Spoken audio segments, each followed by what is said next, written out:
Last week, I talked to Congresswoman Pramila Jayapal to learn more about what true progressive politics means in 2020.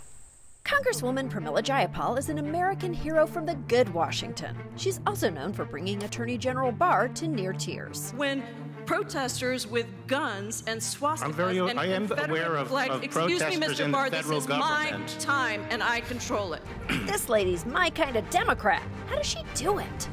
You have been at the vanguard of progressive policies for so many years. Are you a seer? Because you were ahead of the curve on Medicare for All, $15 minimum wage, impeachment, free college, the Green New Deal. How do you see these things? It's impossible to not see them. All it means to be a progressive is that you are first to the best and most just idea. So normally we are ahead of where our president may be, even if it's a Democratic president. What are policies that Democrats are not really looking at right now and will take another 8 years for Nancy Pelosi to acknowledge? A federal jobs guarantee, universal housing as a human right. We have so much more to do around just corruption and elections. I think all of those things are absolutely coming down the pike. It'll be cool when Mike Bloomberg gives a speech about all those things at the 2024 Democratic National Convention. I don't see that in our future, okay. Not Mike Bloomberg. No. Okay.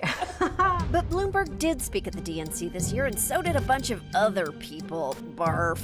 Honestly, the whole event minus the Billy Porter performance may not have been what the progressive wing of the Democratic Party was looking for. How do you speak to people who are, undecided about whether they would be willing to cast a vote for Joe Biden? I ask them what they care about, and they'll say Medicare for all or climate change or, not spending so much money on the military.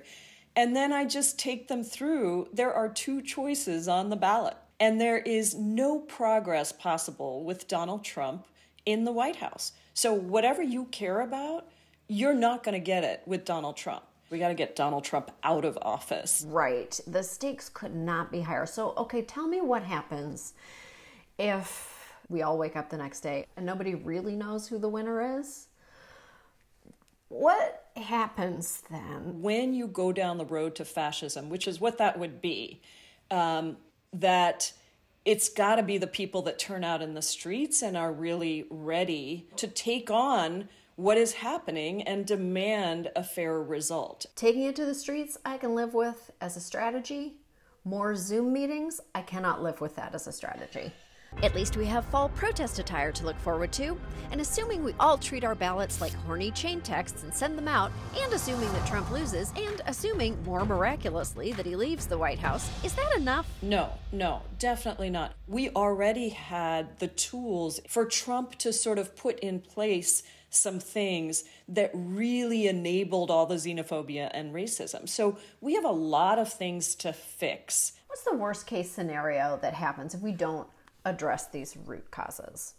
We elect another Trump-like figure, because if you leave those things to fester, then that is going to give rise to the same anger that allowed Trump to be elected in the first place. So you mean like a metaphorical other Trump, not like a literal other Trump? I mean, Trump could decide to run again. Eric Trump could decide to run. All these people that surround Trump. It was like he punched me in the stomach. I just haven't heard those words in a little while. When will the Trumps stop attacking my body? And how is a progressive Democrat and woman of color so calm about all this? Is her stomach made of antacids? How do you calm yourself and center yourself so that you can do better battle the next day or more battling the next day? I literally breathe. It's a big technique, and it'll happen in the moment, right? And I will just stop and then just take deep breaths.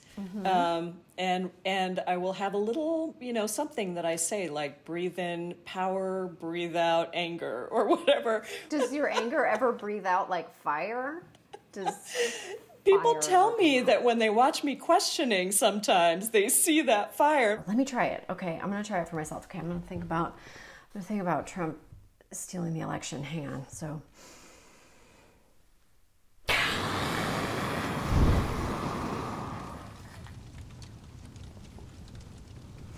No, it didn't work. I'm still angry. If you liked this video, hit subscribe and let me know in the comments below. And if you didn't like this video, I'm sure you've already left a comment. Thank you so much.